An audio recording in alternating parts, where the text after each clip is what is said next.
ಶಾಲಾವಾರು ವಿಶ್ಲೇಷಣೆ ಆಗ್ಬೇಕು. ಇದು ಯಾರು ಮಾಡಬೇಕು? Block education, DIET, DDPI level. Sir 2 ವರ್ಷ ಆಯ್ತು ಇನ್ಚಾರ್ಜ್ ಮೇಲೆ DDPI ಅಂತ ಮೊನ್ನೆ ಹೇಳಿದ್ನಲ್ರಿ. ಹೋರಾಟ ಮಾಡ್ತೀನಿ ಅಂತ ಹೇಳಿ ಯಾವ್ದು ಸರ್? ಹೋರಾಟ ಮಾಡ್ತೀವಿ ಯಾವ್ದು ಸರ್? ಸರ್ ಹೋರಾಟ ಅಂದ್ರೆ ನಾನು 100% ಹೋಗಿ ಮೊನ್ನೆನು ಸರ್ ಅಲ್ಲಿ ಎಂಥ ಪರಿಸ್ಥಿತಿ ಬಂತಂದ್ರೆ ಜಿಲ್ಲಾ ಉಸ್ತುವಾರಿ ಮಂತ್ರಿಗಳ ಮನೆಗೆ ಹೋಗಿದ್ದೆ. ಹೋಗಿ ಕುತ್ಕೊಂಡು DDPI ಕೊಡದೇ ಇದ್ರೆ ನಿಮ್ಮ ವಿರುದ್ಧ ಪ್ರೆಸ್ ಮೀಟ್ ಮಾಡಿದ್ದೀನಿ. ಹೋರಾಟ ಅನ್ನೋದು ಅಲ್ಲಿ ಧರಣಿ ಕುಂದ್ರದೇ ಅಲ್ಲ, CM ಆಫೀಸಿಗೆ ಹೋಗಿ ಕುತ್ಕೊಳ್ಳೋದು ಒಂದು ಹೋರಾಟನೇ ಸರ್. ನಾ ಏನು ಮಾಡೀನಿ ಅಂದ್ರೆ CM ಆಫೀಸ್ಗೂ ಹೋಗಿದ್ದೆ, ಅಲ್ಲೂ ಹೋಗಿದ್ದೆ. ಯಾರೋ ಒಬ್ರು ಗಿರೀಶ್ ಅಂತ ಒಬ್ರು DDPI ಹಾಕಿದ್ರು. ಅವ್ರು ಬರಾಕ್ ರೆಡಿಯಲ್ಲಿ ಹೆದರ್ಲಾಗ್ತಾರೆ ಈ ಜಿಲ್ಲಾಕ್ಕೆ ಬರ್ಲಾಕ. ಸೊ ಯಾರಾದರೂ ಒಬ್ರು ಒಳ್ಳೆಯವ್ರಿಗೆ ಹಾಕ್ರಿ ಅಂತ ಹೇಳಿದ್ರು. ಈ ರೀತಿಯ ವ್ಯವಸ್ಥೆಯನ್ನ ಮುಖ್ಯಮಂತ್ರಿಗಳು ಮತ್ತು ಜಿಲ್ಲಾ ಉಸ್ತುವಾರಿ ಸಚಿವರ ಗಮನಕ್ಕೆ ತಂದೀನಿ.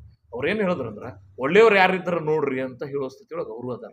ಪ್ರಮೋಷನ್ಸ್ ಆಗ್ಬೇಕಾಗ್ಯದ ಸರ್. ಈಗ ಇದು ಸೊಲ್ಯೂಷನ್ ಅವ್ರಿಗೆ ತೆಗೆದುಕೊಂಡು ಲಾಸ್ಟ್ ಟೈಮ್ ಏನಿಲ್ಲ ಯಾಕೆ ಹೆದ್ರಾಗತ್ತಾರ. ಸೊ ಅವ್ರ ಗಮನಕ್ಕೆ ತಂದೀನಿ. ಬಹಳಷ್ಟು ಸಂದರ್ಭದಾಗ ಆಡಳಿತದ ಒತ್ತಡದಾಗ MB ಪಾಟೀಲ್ರ ನೀವು ನೀರಾವರಿ ಸಿಕ್ಕಾಗ ಒಂದು ಹೆಸರು ಮಾಡಿರಿ, ಈ ಜಿಲ್ಲಾ ಉಸ್ತುವಾರಿ ಮಾಡೋದ್ರಾಗ ಹೆಸರು ಕೆಡಿಸ್ಕೋಬೇಡ್ರಿ ಅನ್ನೋ ಶಬ್ದದವರೆಗೂ ಹೇಳಿದ್ದೀನಿ. ನಾನು ಭಾಳ ಸ್ಪಷ್ಟ ಹೇಳ್ತೀನಿ ಸರ್. ಅವ್ರಿಗೆ ವಿರೋಧ ಪಕ್ಷವಾಗಿ ನಾವೇನು ಟೀಕೆ ಮಾಡ್ತೀವಿ. ಈಗ ಒಂದು DDPI ಕೊಡ್ಲಾರ್ದೆ ಇನ್ಚಾರ್ಜ್ ಮಾಡಿ 3 ಪರೀಕ್ಷೆ ನಡೆಸಿ ಹಿಂಗೆ ವಿಫಲರಾದ್ರೆ ಹೆಸರು ಯಾರು ಕೆಡ್ತದ? ಜಿಲ್ಲೆದು ಎಷ್ಟು ಕೆಡ್ತದೋ ಇದ್ರ ಆಡಳಿತದ್ದು ಕೆಡ್ತದ. ಜಿಲ್ಲಾ ಆಡಳಿತ ಕೆಡ್ತಂದ್ರೆ ಜಿಲ್ಲಾ ಉಸ್ತುವಾರಿ ಸಚಿವರು ನಿಮ್ದು ಕೆಡ್ತದ. ಇದಕ್ಕೆ ಅಂದ್ರೆ ಎರಡೂ ಇರ್ತದ್ರಿ. ಜನರ ಪರವಾಗಿ ಕಾಳಜಿ ಇರ್ತದ, ಅವ್ರ ಪರವಾಗಿ ಸ್ವಲ್ಪ ರಾಜಕೀಯವಾಗಿ ಅವ್ರ ಸ್ವಲ್ಪ ಕಾಲು ಎಳೆದಿರ್ತದ. ಇದು ಎಲ್ಲ ರೀತಿ ಮಾಡ್ಬೇಕಾಗ್ತದ ಸರ್. ಅಂದ್ರನೇ ವ್ಯವಸ್ಥೆ ಸರಿ ಹೋಗ್ತದ. ಕಾಳಜಿ ಜನರ ಪರವಾಗಿ ಅದ, ಅವ್ರಿಗೆ ಒಂದು ಸ್ವಲ್ಪ ಚಾಟಿ ಹೊಡಿಯೋದು ರಾಜಕೀಯವಾಗಿ ಹೊಡಿಬೇಕಾಗ್ತದೆ. ಹಾಗೆಲ್ಲ CM ಅವ್ರಿಗೆ ಹೇಳಿ ಬಂದೀನಿ. ಯಾರಿಗೆ ಮಾಡಬೇಕು ಅಂತ ಕೇಳಿದ್ರು, ಇಲ್ವಾ ಅಂದ್ರು. ಅದೊಂದು ಸ್ವಲ್ಪ ಇವ್ರಿಗೆ ಕರೆದು ಹೇಳಿದ್ರು, ನೋಡಪ್ಪ ಅದು ಅರುಣ್ ಚಾಪುರ್ ಹೇಳ್ತಾರ, ನೋಟ್ ಮಾಡ್ಕೊ, ಬಿಜಾಪುರಕ್ಕೇನೋ ಇನ್ಚಾರ್ಜ್ ಅರತ್ತ, ನೋಟಿಸ್ ಕೊಡ್ತೀರಿ, ಎಲ್ಲ ಮಾಡ್ತೀರಿ ನಮ್ಮ ಶಿಕ್ಷಕರು, ನಾವೇನು ಬಲಿಪಶುಗಳ, ಯಾರು ಹೇಳೋರು ಕೇಳೋರಿಲ್ಲ ಅನ್ಕೊಂಡ್ರಿ ಸರ್. ಎಲ್ಲ ಸಂಗತಿಗಳು ಆಯಾ ಲೆವೆಲ್ದಾಗ ನಾವು ಎಫರ್ಟ್ ಮಾಡ್ಬೇಕಾಗ್ತದೆ. ಇವತ್ತು ಇದರ ಉದ್ದೇಶ ಇಷ್ಟೇ, ಒಂದು ದೊಡ್ಡ ಚರ್ಚೆ ಶುರು ಆಗಲಿ ಸರ್. ಒಂದು ಸರ್ಕಾರದೊಳಗೆ ತೀರ್ಮಾನ ಆಗಲಿ. ಲಾಸ್ಟ್ ಟೈಮ್ ಸರ್ ನಾ ಇವತ್ತು ಹೇಳ್ತೀನಿ, ಗ್ರೇಸ್ ಮಾರ್ಕ್ಸ್ ಇಲ್ಲಿಂದ ಸ್ಟಾರ್ಟ್ ಮಾಡಿದೆ. ನಿಮ್ಮಗಳ ಮಧ್ಯದವರಿಂದ ನೀವು ಎಲ್ಲರೂ ಸರಿಯಾಗಿ ಚರ್ಚೆ ಮಾಡಿಸಿದ್ರಿ, ನಾನು ಸ್ಟಾರ್ಟ್ ಮಾಡಿದೆ ಸರ್. ನೀವು ಹಿಂಗೆ ಚರ್ಚೆ ಮಾಡೋದ್ರಿಂದ ನನಗೂ ಹೊಸ ಹೊಳವುಗಳು ಬರ್ತಾವೆ. ಸೊ ನಾ ಹೋಗಿ ಸಿದ್ದರಾಮಯ್ಯ ಸಾಹೇಬ್ರ ವಿರುದ್ಧ ಬೆಂಗಳೂರಿನಾಗೂ ಸ್ಟೇಟ್ಮೆಂಟ್ ಮಾಡಿದೆ ಸರ್. 40 ಮಿನಿಟ್ಸ್ ಪ್ರೆಸ್ ಮೀಟ್ ಮಾಡಿದೆ ನಾನು BJP ಕಾರ್ಯಾಲಯದೊಳಗೆ. ಲಾಸ್ಟ್ ಟೈಮ್ SLC ರಿಸಲ್ಟ್ ನಂತರ ಗ್ರೇಸ್ ಮಾರ್ಕ್ಸ್ ಬಗ್ಗೆ ಹೇಳಿದ ನಂತರ CM ಅವ್ರು ಹೇಳಿದ್ರು 4 ಗಂಟೆಗೆ ಅವರು ಮೀಡಿಯಾ ಕೋಆರ್ಡಿನೇಟರ್ ನನಗೆ ಫೋನ್ ಮಾಡಿದ್ರು, 4 ಗಂಟೆಗೆ ಸಿಗ್ತಾರ CM ಅವ್ರು ಬರ್ರಿ ಅಂತ. ನಾನು ಆಫೀಸಿಗೆ ಬರೋಲ್ಲ ಅಂತೇಳಿ ವಿಧಾನಸೌಧದೊಳಗೆ ಕೆಂಗಲ್ ಪ್ರತಿಮೆ ಬಳಿ ನಿಂತು CM ಕಾಯ್ಕೊಂಡೆ. ಯಾಕಂದ್ರೆ ನಿಮ್ಗೆ ಇಷ್ಟೆಲ್ಲ ಟೀಕೆ ಮಾಡಿ ನಿಮ್ಮ ಆಫೀಸಲ್ಲಿ ಕಾಣಿಸ್ಕೊಳಕ್ಕೆ ನಾನು ಬಯಸಲ್ಲ ಅಂತ ಕೆಳಗೆ ನಿಂತು CM ಅವ್ರಿಗೂ ಕೊಟ್ಟೆ. ಏನು ಮಾಡಬೇಕು ಅಂದ್ರೆ, ಏನೂ ಮಾಡಬೇಡ್ರಿ, ರಿವ್ಯೂ ಮಾಡಿ ನೀವು ಅಂತ ಹೇಳಿದ್ರು ಸರ್. DK ಶಿವಕುಮಾರ್ ಸಿದ್ದರಾಮಯ್ಯನವ್ರು ಇಬ್ಬರು ಕೂಡಿ ಸರ್ ಕನಿಷ್ಠ ಅರ್ಧ ದಿನದ ರಿವ್ಯೂ ಮಾಡೋದ್ರಿಲ್ಲ. ಯಾಕೆದು ಗ್ರೇಸ್ ಮಾರ್ಕ್ಸ್ ಬಗ್ಗೆ ಅಧಿಕಾರಿಗಳಿಗೆ ಹಿಗ್ಗಾಮುಗ್ಗಾ ಬೈದು ದಿಸ್ ಇಸ್ ಮಿಸ್ಮ್ಯಾನೇಜ್ಮೆಂಟ್, ಯಾಕೆ ಆ್ಯಕ್ಷನ್ ತೊಗೊಬಾರ್ದು ಅಂತ ಬೈದು ಕೊನೆಗೆ ಗ್ರೇಸ್ ಮಾರ್ಕ್ಸ್ ಕೊಡಲ್ಲ ಅಂತ ಅವತ್ತು ಪ್ರೆಸ್ ಮೀಟ್ ಮಾಡಿ ಹೇಳಿದ್ರು ಆಫ್ಟರ್ ರಿವ್ಯೂ. ನಾ ಹೇಳಿದ 3ನೇ ದಿನದ ನಂತರ ಸರ್ ಒಂದು ವಿಶ್ವಾಸಾರ್ಹತೆ ಅನ್ನೋದು. ರಾಜಕೀಯ ಟೀಕೆ ಮಾಡಲ್ಲ, 100% ರಾಜಕೀಯ ಟೀಕೆ ಮಾಡ್ತೀವಿ. ಕನ್ಸ್ಟ್ರಕ್ಟಿವ್ ಆಗಿ ಇಲಾಖೆ ಸರಿ ಮಾಡಬೇಕು ಅನ್ನೋದ್ರ ಬಗ್ಗೆನೂ ನಮ್ಗೊಂದು ಜವಾಬ್ದಾರಿ. ನೀವು ನೇರ ಕರ್ನಾಟಕ ಸರ್ಕಾರ ಹೊಂದಬೇಕು ಸರ್.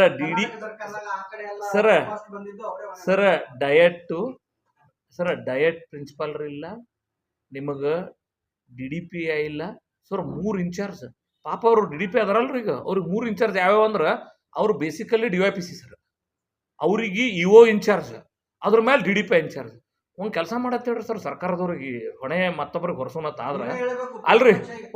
ಒಂದು ಅದನ್ನ ನಿಮ್ಮ ಮೂಲಕ ಹೇಳತ್ತೀನಿ ರೀ ಸರ್. ಸರ್ಕಾರದವ್ರಿಗೆ ಹೇಳ್ರಿ ಅಂದ್ರೆ ಪತ್ರಿಕೆ ಒಳಗೆ ಹೇಳ್ರಿ ಸರ್. ಒಂದು ಕೆಲಸ ಮಾಡತ್ತೆ ಹೇಳ್ರಿ, ಒಬ್ಬನೇ DDPI ಆಗಿ ಯಾರಿಗಾರ ಒಬ್ರಿಗೆ ಹೆಚ್ಚು ರೊಕ್ಕ ಕೊಡೋರು ನೋಡಿ ಈ ಆಫೀಸ್ನಾಗ ಕ್ಲರ್ಕ್ ಪ್ಯೂನ ಅವು ಸಹಿತ ತೆಗೆದು ಬಿಡತ್ತೆ ಹೇಳ್ರಿ. ಒಂದು 20-30 ಅಲ್ಲಿ ಸ್ಯಾಂಕ್ಷನ್ ಪೋಸ್ಟ್ ಅಲ್ರಿ, ಒಬ್ರಿಗೆ ಇನ್ಚಾರ್ಜ್ ಕೊಟ್ಬಿಡತ್ತೆ ಹೇಳ್ರಿ. ಅವ್ರ ಆತ್ಮಕ್ಕೆ ಅವಾಗಾರ ತೃಪ್ತಿ ಆಗ್ತದೆ ನೋಡು. ಏನ್ರಿ ಮಾನ ಮರ್ಯಾದೆ ಬೇಕಲ್ಲ. ಒಬ್ಬ ಸರ್ ಒಂದೊಂದು DYPC ಇಡೀ ಜಿಲ್ಲೆ ಎಲ್ಲ ನೋಡ್ಬೇಕು, ಸಮಗ್ರ ಶಿಕ್ಷಾದ್ದು. ಅಲ್ಲಿಂದ ಅವ್ರಿಗೆ EO ಅಕಾಡೆಮಿಕ್ ಇದು ಪರ್ಫಾರ್ಮೆನ್ಸ್ ಸಲುವಾಗಿ EO ಪೋಸ್ಟ್ ಅದು. ಇದ್ರ ಮೇಲೆ ರೀ ಅಲ್ಲಿ ಡಯಟ್ ಸರ್. ಡಯಟ್ಗಳು ಓಸು ಕಡೆನೂ D.Ed ಅನ್ನೋದು ಬಂದಾಗಿ ಹೋಗ್ಬಿಟ್ಟದು. ಎಲ್ಲಿ D.Ed ನಡೀತಿಲ್ಲ, ಏನೂ ಪರಿಸ್ಥಿತಿ ಏನದಂದ್ರೆ ರೀ, ನಿಮ್ಗೆ ಅದು ಸರ್ವ ಶಿಕ್ಷಾ ಅಭಿಯಾನ ಎಂದು ಬಂದಾಗ್ಯದ ಹೇಳ್ರಿ. ಅಲ್ಲ ಸರ್, ಇದೆಲ್ಲ ಅವ್ಯವಸ್ಥೆ ಇದ್ರು ನೀವು ಇಲ್ಲಿ ಜಿಲ್ಲೆಯ ಸಚಿವರನ್ನ, ಜಿಲ್ಲೆಯ ಶಾಸಕರನ್ನ ನೀವು ಹೊಣೆಗಾರನ್ನ ಮಾಡ್ತಾ ಇಲ್ಲ, ಬರೀ ಸರ್ಕಾರನ ಮಾಡ್ತಾ ಇದ್ದೀರಾ ಸರ್. ಇಲ್ಲಿ ಸರ್ಕಾರ ಅಂದ್ರೆ ಜಿಲ್ಲಾ ಉಸ್ತುವಾರಿ ಸಚಿವರೇ ಹೋಗಿ ಹೇಳಿ ಬಂದೀನಿ, ನಿಮ್ಮ ಮರ್ಯಾದೆ ಕಳ್ಕೊತಿರು, ಎಲ್ಲರೂ ಗಳಿಸಿದ್ದು ಒಳ್ಳೆ ಹೆಸರು ಇಲ್ಲಿ ಕಳ್ಕೊತಿರು ಅಂತ ಹೇಳಿ ಬರೀ ಅವ್ರಿಗೆ ಕನ್ವಿನ್ಸ್ ಮಾಡಿದ್ದೀರಿ. ನೀವು ಹೇಳಿದ್ ಸರಿ ಅದ. ಹಿಂಗೆ ಆದ್ರ ಮತ್ತು ಅಂದ್ರೆ ತಾನೇ ಹೋಗ್ಯದ ಸರ್. ಈಗ ರಿಸಲ್ಟ್ 3ರೊಳಗೆ ಹೋಗ್ಯದ, ಏನು ಮಾಡಕ್ ಬರೋದಿಲ್ಲ. ಕಳಿದೇನದ್ ನಾವು ತಾನೇ ಹೋಗ್ಯದ್ರಿ ಅದು. ಏನದ್ರಿ ಸರ್ ಎಲ್ಲರ ಗಳಿಸಿದ ಚಲೋ ಹೆಸರು ಇಲ್ಲಿ ಕಳ್ಕೊಂಡ್ರಿ ಈಗ ಏನ್ ಮಾಡುದು?